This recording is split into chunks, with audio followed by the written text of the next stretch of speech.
사람은 누구를 만나느냐로 그 인생이 결정이 됩니다. 어떤 부모를 만났느냐에 따라 그 사람의 성품이 결정됩니다. 그의 인격이 결정됩니다. 그 인생의 큰 줄거리가 결정이 됩니다. 부모를 통하여서 후손들의 성품과 인격의 인생의 큰 줄거리가 결정된다고 생각할 때 우리는 엄숙한 인생의 교훈을 얻습니다. 어떤 배우자를 만나느냐에 따라 가정이 결정됩니다. 어떤 나라에 태어나느냐가 그의 인생 조국을 결정하면서 인생이 완전 달라져요. 어떤 신앙을 갖고 사느냐가 그의 영혼을 결정합니다. 특히 교회를 다녀도 예수님을 만났느냐 만나지 못했느냐는 그 인생의 큰 분기점이 됩니다. 오늘 성경 본문에 사울이라고 하는 청년이 있었습니다. 그는 예수님을 부인하고 핍박하는 사람이었습니다. 그런데 그가 오늘날 예수님을 만나요. 예수님 만난 그는 그의 이름을 바꿔요. 사울에서 바울로. 인생관이 바뀌어요. 신앙관이 바뀌어요. 가치관이 바뀌어요. 사울이 예수님을 만난 사건은 그의 이름만 바뀐 게 아니에요. 그의 인생만 바뀐 게 아니에요. 그가 살아온 인생의 선한 영향력 때문에 그 한 사람 때문에 역사가 바뀌어요. 유럽이 바뀌어요. 기독교 역사가 바뀌었다고 해도 과언이 아니에요.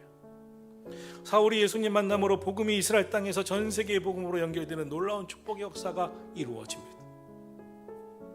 사울이라고 하는 청년이 예수님 만나 보여준 놀라운 변화의 사건은 우리가 예수님 만나 우리가 변화된다면 우리의 인생이 바뀌어진 그것 때문에 우리의 삶의 선한 영향력 때문에 우리의 가정이 변화되고 자손들이 변화되고 다음 세대가 선한 영향력을 받아서 이 세상까지 변화시킬 수 있다는 소망을 주는 거예요.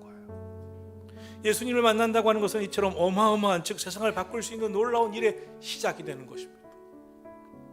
사울이라고 하는 청년은 원래 어떤 사람이었냐면 예수님 만나기 전에 엄격한 바리새파 유대주의에서 성장했습니다. 나면서부터 할례받은 유대 전통과 유대 히브리 율법에 정통한 사람이었습니다. 학문을 주름잡던 헬라 학문과 철학과 문화에 능통한 실력파학자였습니다. 로마 시민권을 가진 로마 제국 어디에서도 통하는 사람이었어요. 최고 석학인 가말리알 스승의 문화에서 수업을 한 당시 최고의 완벽한 지성인, 최고의 지성인이었습니다.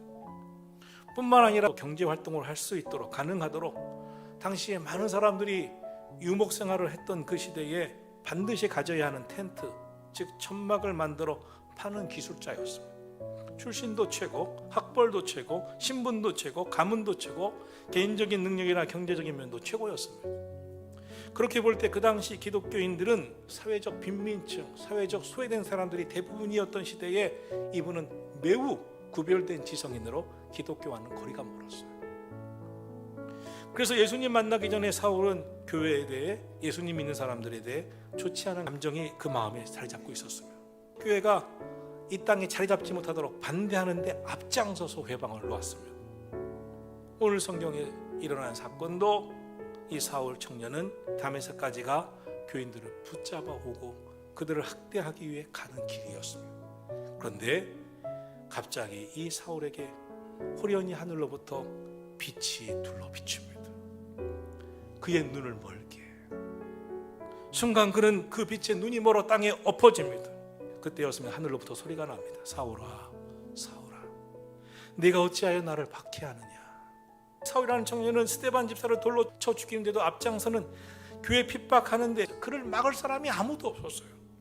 교회를 박해하는 것은 신앙적으로 잘하는 거고 하나님 앞에도 잘하는 것이라고 스스로 생각하는 유대주의자였어요. 그런 사울이 갑자기 큰 빛 앞에 눈이 멀며 엎어지며 주여 누구십니까? 소리칩니다. 어떤 상황입니까? 사울의 인생에 하나님이 갑자기 개입하신 겁니다. 주님이 빛으로 나타나 그의 길을 막으신 것입니다. 사랑하는 성도 여러분, 저는 여러분의 인생에도 하나님이 여러분의 삶에 개입하시기를 주의 이름으로 축원합니다. 특별히 아무도 바꿀 수 없다고 생각하는 분들이라면 더더욱 하나님이 그 인생에 개입해 주시기를 소원합니다.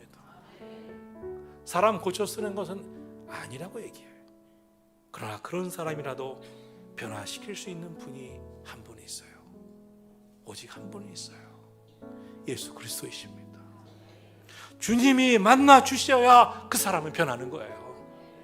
근데 본문에서 예수님이 담에서 도상에서 하신 말씀 가운데 중요한 사실을 하나 깨닫게 돼요. 실제로 사울이 살던 시대와 예수님이 공생애를 사던 시대, 그리고 하늘로 승천하신 시대는 달라요.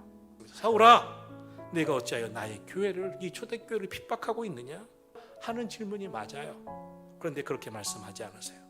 내가 어찌하여 나를 핍박하느냐. 예수님의 말씀이 무엇입니까? 교회를 핍박하는 것은 곧 예수님을 핍박하는 거라는 거예요. 요한복음 15장 18절에서 예수님이 하신 말씀입니다. 세상이 너희를 미워하면 너희보다 나를 미워한 줄로 알라. 사탄이 주장하는 세상은 성도를, 하나님이 택한 주의 백성을 미워할 수 있다는 거예요.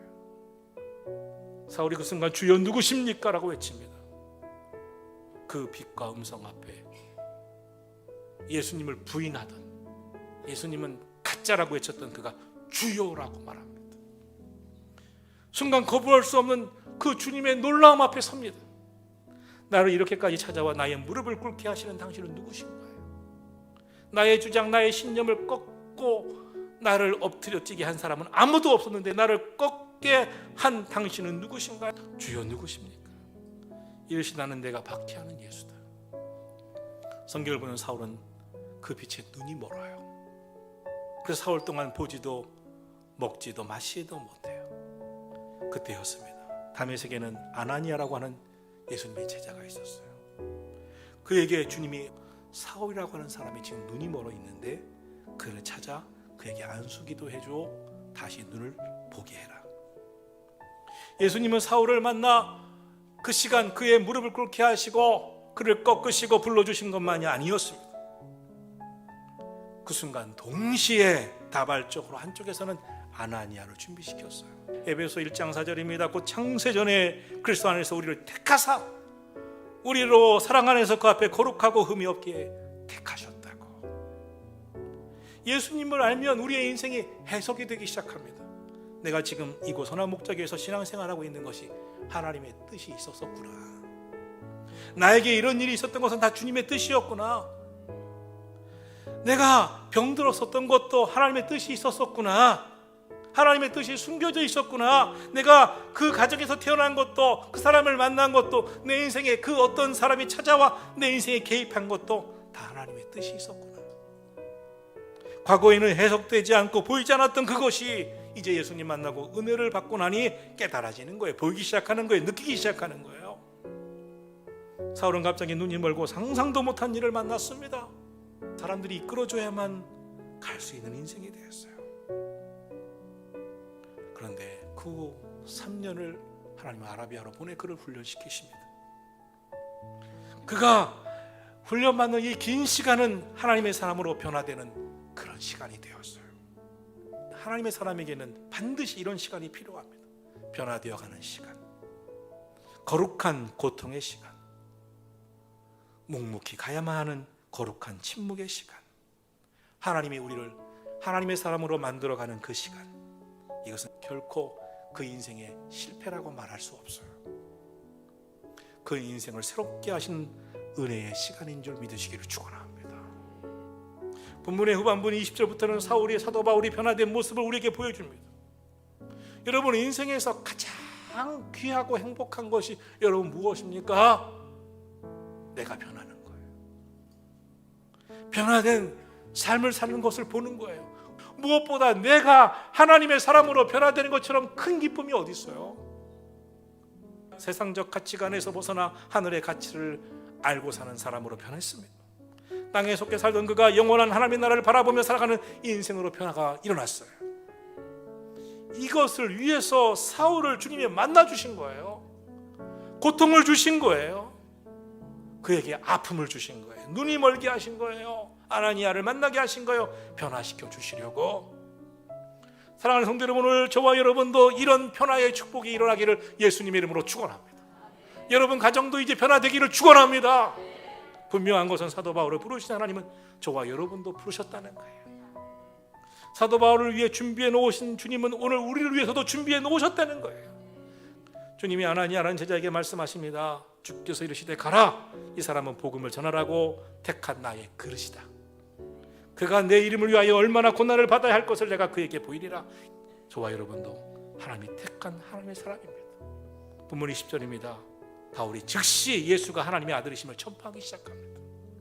듣는 사람들이 다 놀랍니다. 사울은 더 힘을 얻어 예수님이 그리스도라고 증언하기 시작합니다. 달라졌어요. 그의 삶에 주님이 임재하시자 그는 달라졌어요. 틈만 나면 예수님을 증거했어요. 사람은 마음에 가득한 것을 입으로 말하는 것입니다. 사울은 주님으로 가득했어요. 입만 열면 예수님을 증거했어요. 저는 여러분에게도 이런 변화가 있기를 주의 이름으로 축원합니다. 예수님이 내 안에 충만해야 예수님이 내 입에서 나옵니다. 여러분의 가정이 예수님 이야기로 가득하기를 축원합니다. 여러분의 대화 속에 예수님이 증거되는 그 역사가, 예수님의 고백되는 이야기들이 가득하기를 축원합니다. 사울이 변했어요. 본질이 변했어요. 사도 바울로 바뀌었어요. 저와 여러분도 주님 만남으로 변화되기를 축원합니다. 생각이 바뀌고 속이 바뀌고 본질이 변하고 말이 바뀌기를, 예수님 만나 우리 모두 변화되시기를 주의 이름으로 축원합니다.